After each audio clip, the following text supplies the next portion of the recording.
Well, hello and welcome again to another Artist of the Week. This week's featured artist is Jake Lyon. Jake, how are you doing today? Good, and yourself?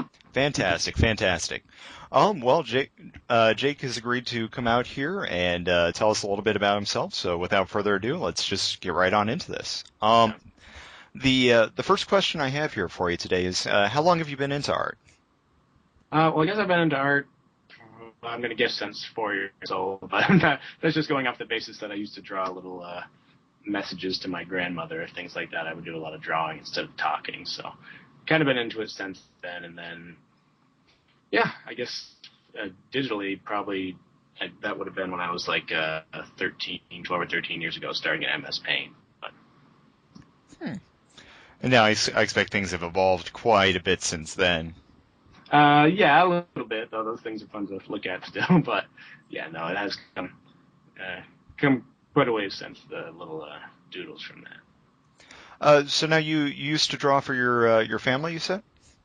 Yeah, it was. I guess when I can't remember exactly the story, but I knew there was one time when I didn't know how to say something to my grandmother, and then I ended up drawing her like a picture of like a truck or something like that, and somehow it said more than words. So I guess that's where that comes from. Okay, interesting. So are you all how have you been trained in art? Have you had any kind of professional training or anything like that? Yeah, I have a bachelor's in illustration at the Savannah College of Art and Design. I'd sort of done. My high school was nice enough that had digital art classes in there, and then I took a technical center program that kind of focused on a lot of things like photography and flash and everything like that, and then went on to the College of Art and Design. But yeah, I sort of was trained beyond just drawing on my own. So. Okay. Did what did you what really benefited you from that? Would you recommend art college to other artists?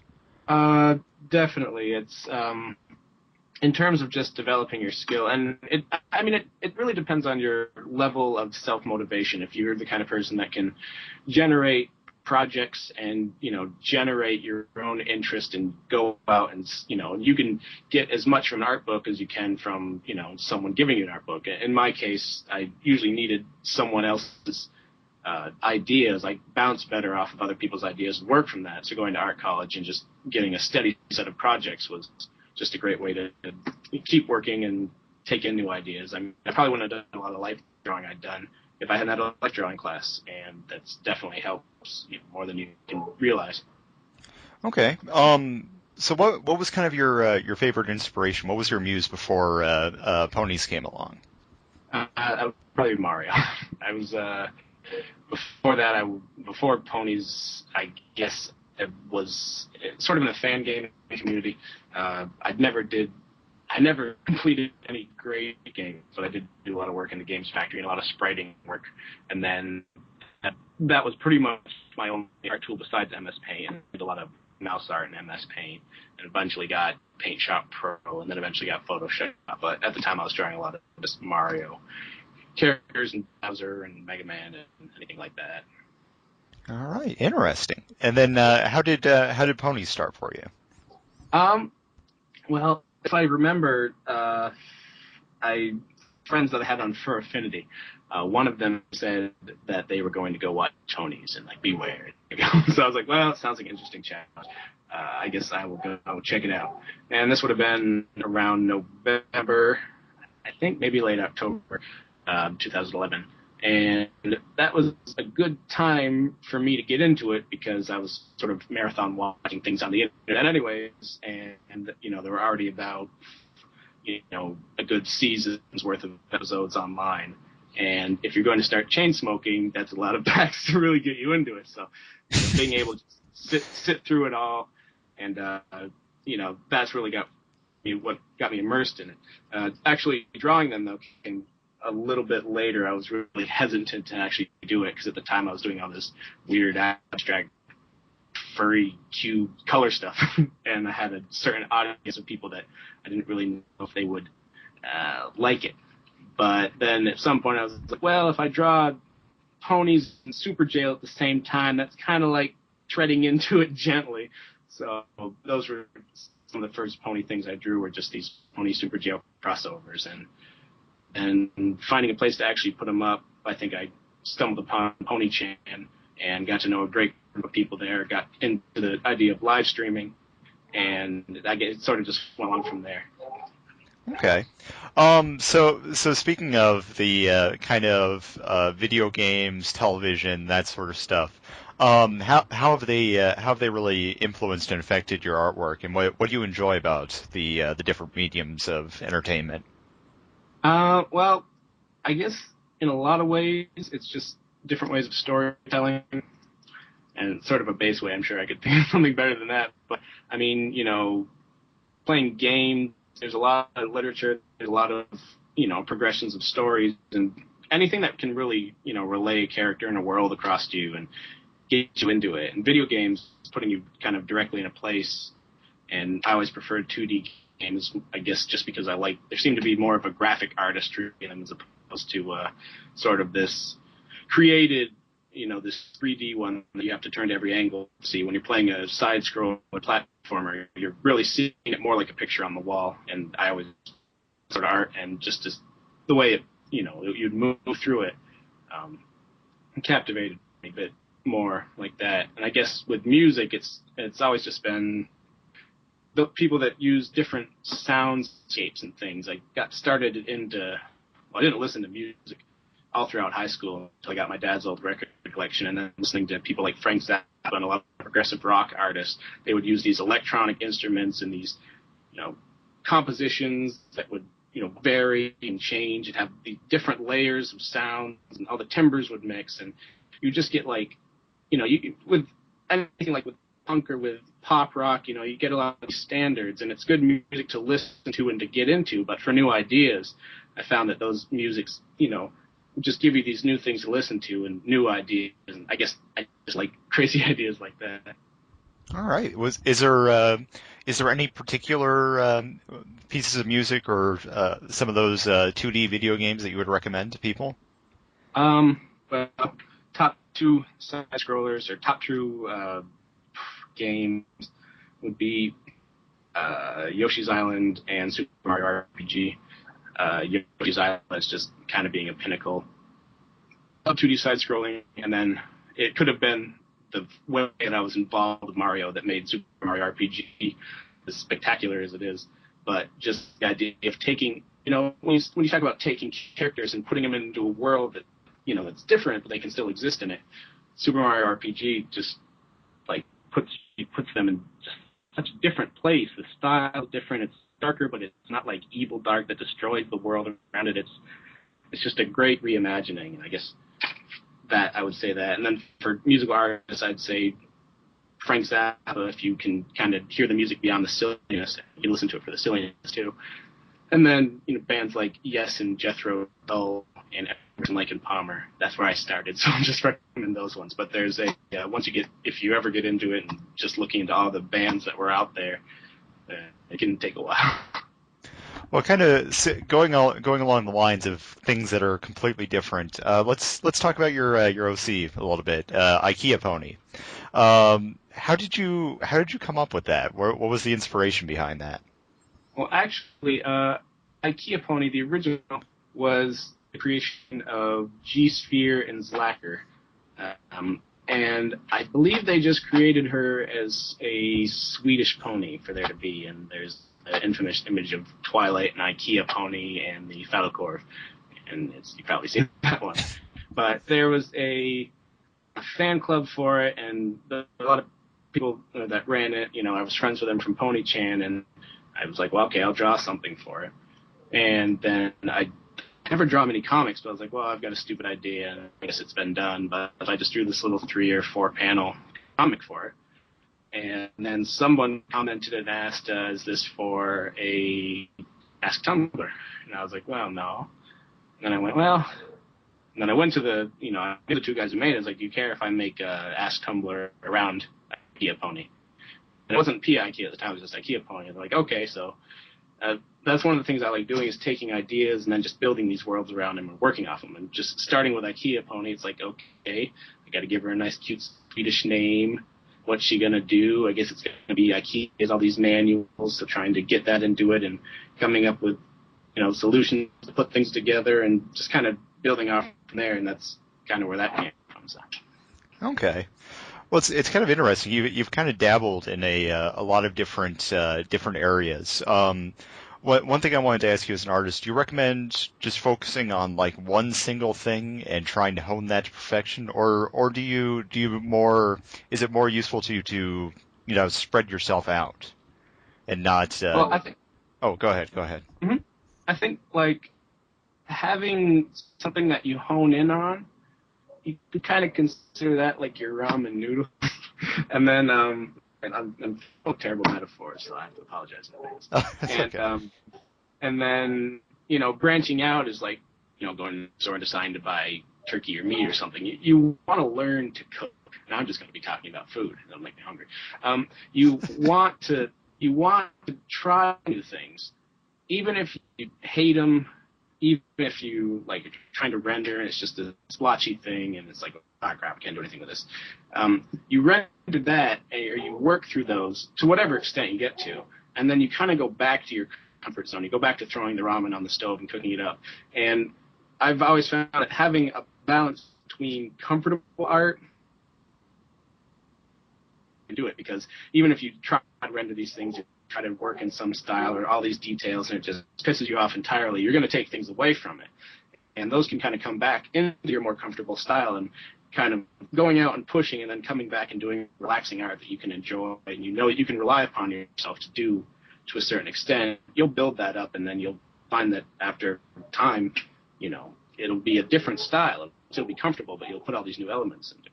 So I definitely recommend doing both. Yes.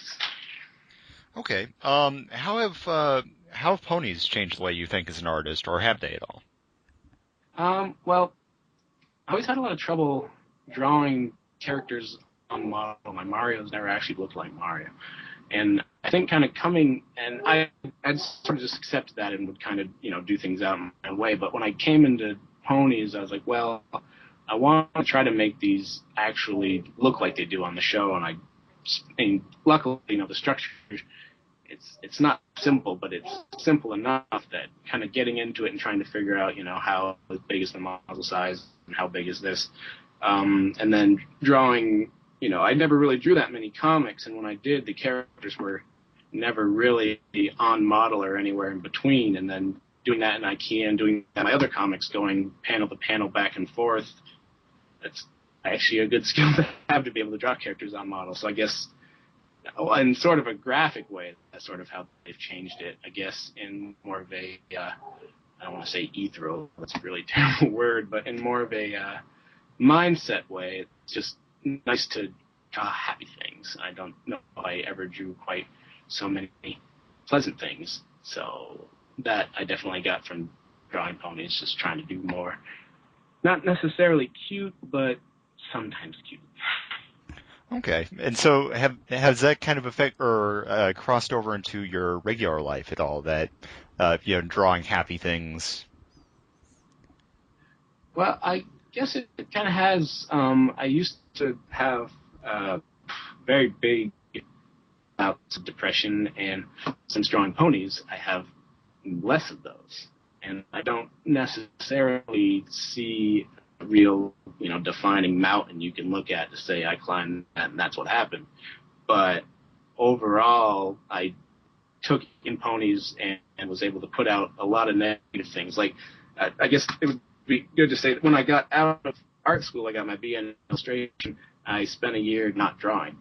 And then I kind of slowly came back into it, doing these weird furry things and then these weird color things, but they were never very finished, and I would do one or two a week. And then I got into ponies and just started to churn and then stay up until 6 in the morning, which I had a makeshift job, so that actually worked out for that, or all the way till 11 in the morning and just churning out all of this. And I don't churn at that original rate I had, but it kind of got me back into art like really intensely.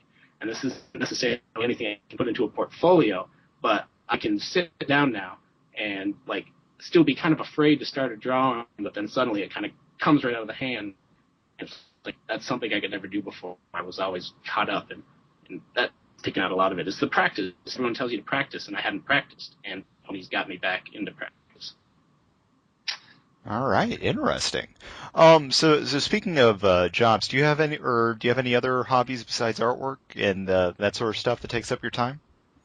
Well, I guess as general, well, if we'll say job, I work at Goodwill now, which I didn't. I used to work at a veterinary clinic as a night shift person, but now I've moved on to Goodwill and kind of thinking about doing a Goodwill pony. But that's, anyways, so outside of that, sorry, I got too many thoughts in my brain. I also in a band called Hula Baloo. It's a palindrome. It starts with a U. So I play music, I play keys and do a bit of singing in that group. I do, well, outside of the art, I've done a few, like, ponified songs, like the Feel Good Incorporated and a few things like that. I don't have as much time for that because I can't master, and it's a little discouraging to record a bunch of vocals and then they sound like, it's like, well, okay. But that, and then thrifting, grabbing records, old stereo equipment, and classic video games. And I guess that kind of wraps it up. Oh, Wow. and nice clothes. Wow, that's a lot of stuff. Do you have any future projects that you're excited about? Well, I'm trying to think, because Ikea is kind of hit a level of stasis right now. I guess I wanted to do other things, and it was like eating up like just an insane amount of time to turn out the backgrounds and everything. And I'm trying to figure out whether to go back and do it with a different style or what to do. So I guess I'm planning on kind of kicking that back in no later than when the new season of the actual show starts. So I'm kind of excited for that. I also have something I want to do. I don't know if I'm going to be able to do it. I'd like to do essentially Where's Waldo, but it would be Where's Fluttershy, and it would be just any scenes from the show that had a very large gathering, like Nightmare Moon's Return or Trixie on stage, anywhere that I could sort of draw that partly isometric over the top and then just draw like a large amount of tiny ponies. That could be fun. So a lot of these times these things sit in my head for like 2 or 4 weeks, and then I actually do them. So I don't know when that'll be, but it's something I'm excited to do, because I'd also like to do a page where it would be at BronyCon and somehow the actual music is there. But anyway, I guess that would be the other idea that's in my head right now. All right. And what would be if you could pick just one? What would be your favorite project that you've ever worked on? Ooh. Probably should have thought about this more. I guess, well, as a whole, I might just say like IKEA as a whole. Okay. Because I just, having all these comics that had a background and a similar character style and that just went on forever, I guess I enjoyed that the most. I just having these like 6 or 8 hour live streams, because I try to sit down and do the whole comics in a day, which I don't do that anymore. But I would just have these 6, 8, 10 hour live streams. And I guess I did that for some of my other comics as well. And that's, when one has the time to afford doing that and doesn't mind not being conscious at all the next day, and just playing lots of records, talking to lots of people, and drawing through comics, that's bliss right there. All right. There's really only one question I have left here for you then. What advice would you give to new artists just starting out? Well, first, embrace the fact that you'll be frustrated, because at first you will not be able to draw anything you want. And then I guess my best advice is, until and as you progress, just find ways to touch up and finish pieces you're working on at whatever stage they're at. Because, when I had was unable to draw certain figures or certain shapes, just wrapping up the line work or wrapping up the color scheme. And even if you can't shade, just getting 3 colors that'll look really good and wrapping it within there. Or even back before I would do any blending, I would just do like a hard shade and a soft shade like you cell shading, or doing a just a dark shadow layer and just cutting out of it. Just finding a little skill or technique you can do to wrap up whatever you're working on, whatever stage it's at, will be great. You can put these pieces out there. You can feel proud about finishing them up. And then as you go along, the more you draw, the better you'll get at them. But if you get to this thing where I know a lot of artists draw something and they won't put it out there, or they'll draw something and, they draw all these things and they just go in the bucket. And I guess that works, but I find the community involvement and presenting things to the community, that's the best part for me. So I would just suggest that, find a way to tidy up whatever your skill level is and put out nice pieces, and they'll get better and you get better and you have a great time. Oh, excellent advice. Well, that's all I have here for you today, Jake. Was there anything you'd like to leave the audience with before I let you go?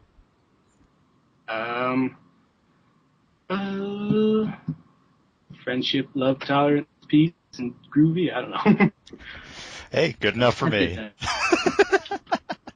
Well, again, thank you very much, Jake, for coming out and giving us a little bit of your time today. Thanks for having me. It was a blast. Mm-hmm.